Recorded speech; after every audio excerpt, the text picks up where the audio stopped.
আসন্ন বিধানসভা নির্বাচনের প্রাক্কালে শীতলকুচি বিধানসভার অন্তর্গত গলেনাওহাটি অঞ্চলে জোরদার জনসংযোগে নামলেন জাতীয় কংগ্রেস প্রার্থী সুকমল বর্মন।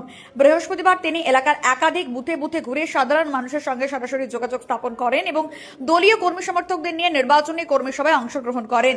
এদিনের এই কর্মসূচিতে সুকমল বর্মন স্থানীয় বাসিন্দাদের সমস্যার কথা মন দিয়ে শোনেন এবং সেগুলির সমাধানের আশ্বাস দেন। রাস্তা, পানীয় জল, স্বাস্থ্য পরিষেবা, কর্মসংস্থানের মতো বিভিন্ন ইস্যুতে তিনি বর্তমান পরিস্থিতির সমালোচনা করেন এবং পরিবর্তনের ডাক দেন। পাশাপাশি কর্মী সভায় উপস্থিত দলীয় কর্মীদের উদ্দেশ্যে তিনি সংগঠনকে আরও শক্তিশালী করার বার্তা দেন।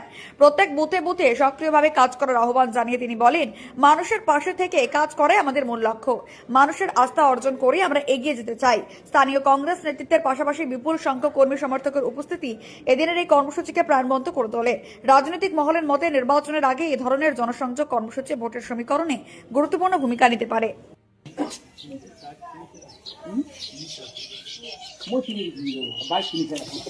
দাদা নতুন সাবমিটের কথা বললেন না, আমি তো চাকরিটা কোথায়